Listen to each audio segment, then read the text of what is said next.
Allez, aujourd'hui, on va se faire une petite vidéo qui s'inscrit un petit peu dans la continuité, là où on apprenait à faire des tableaux de variation. Là, dans cet exercice 26, question 2a, on veut savoir sur quel intervalle de x, d'accord? Quand je parle d'intervalle, c'est bien de x, la fonction f est inférieure ou égale à 3. Alors, on va se placer sur 3. Vous allez me dire, quel 3?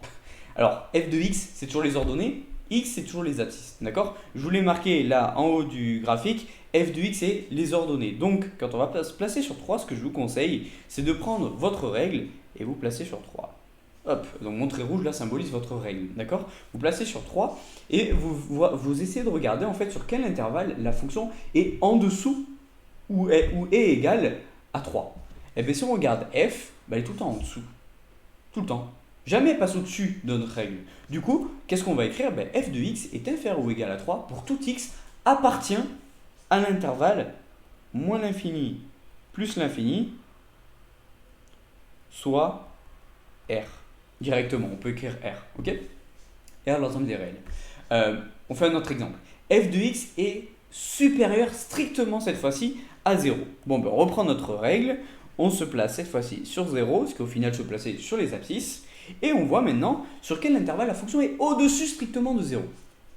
Bon, ben on regarde, et on voit qu'en fait, il y a ce morceau de courbe là, qui est au-dessus strictement de notre règle. Alors, comment on va écrire ça? Le truc, c'est que cette fois-ci, on ne veut pas que ce soit égal. On va prendre le premier morceau de courbe ici, hop, la première valeur à partir du moment où la fonction passe au-dessus de notre règle, et la deuxième valeur au moment où cette fois-ci repasse en dessous. Et on lit nos abscisses. Le premier abscisse étant 0, le deuxième, si on le lit, c'est 2. Hop, m'a fait mon 2, tac, 2. Maintenant, ce qui va être intéressant, ça va être de voir si on inclut notre 0 et notre 2. Et en fait, quand vous avez supérieur strictement ou inférieur strictement, ça veut dire qu'on ne veut pas que ce soit égal.